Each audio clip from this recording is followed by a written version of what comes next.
Right now, inside your chest, your heart is pumping iron. Literal iron, the same element as a steel beam, the same element mined from the ground. And that iron, the iron that keeps you alive, was not made on Earth. It was forged inside a star, at temperatures of over 100 million degrees, before that star destroyed itself in a violent explosion. You are sitting here today because a star died for you, and that's not poetry. That is nuclear physics. To understand where you came from, we need to go back to the very beginning. The Big Bang, 13.8 billion years ago. In the first minutes, the universe made elements but only three: hydrogen, helium, and trace amounts of lithium. That's it. The entire periodic table, all 118 elements, and the Big Bang produced only the first three. Everything else had to be built later, and the universe had only one tool powerful enough to do it. Star is, at its core, a nuclear fusion reactor. Gravity pulls hydrogen gas inward with such force that pressure becomes extreme. Two hydrogen nuclei fuse into helium. That fusion releases energy, and that energy is what we see as starlight. Eventually, the hydrogen runs out. The core contracts, heating up even more, and the helium starts to fuse into carbon. Then carbon into neon, oxygen into silicon.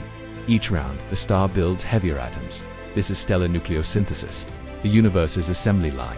But the process has a limit, and that limit is iron. When a massive star's core starts fusing silicon into iron, something goes wrong. Fusing iron doesn't release energy, it absorbs it. For the first time, fusion stops paying the bills. The energy balance collapses. Without outward pressure, the core implodes. In less than 1 second, the core collapses to a sphere roughly 20 kilometers across. The collapsing material bounces off this core like a rubber ball hitting concrete. That rebound sends a shockwave outward. If you're realizing that the star that made your iron actually exploded for this to happen, subscribe now. What happens next is a supernova, the most energetic event short of the Big Bang. A single dying star outshines its entire galaxy. During this explosion, temperatures forge gold, silver, uranium. They're built in the chaos, then blasted outward into space. That cloud of debris eventually encounters something. Gravity pulls material together. Slowly, over millions of years, the cloud contracts. It forms a new star. With a disk of leftover gas and dust, smaller bodies form. They collide and merge. Planets are born. On one of those planets, chemistry begins. Molecules form in oceans, carbon chains grow. Over billions of years, life emerges. A living organism sits and breathes oxygen built in a star, scattered in a supernova, gathered into a planet, reaching you. The iron in your blood has existed for over 4 billion years.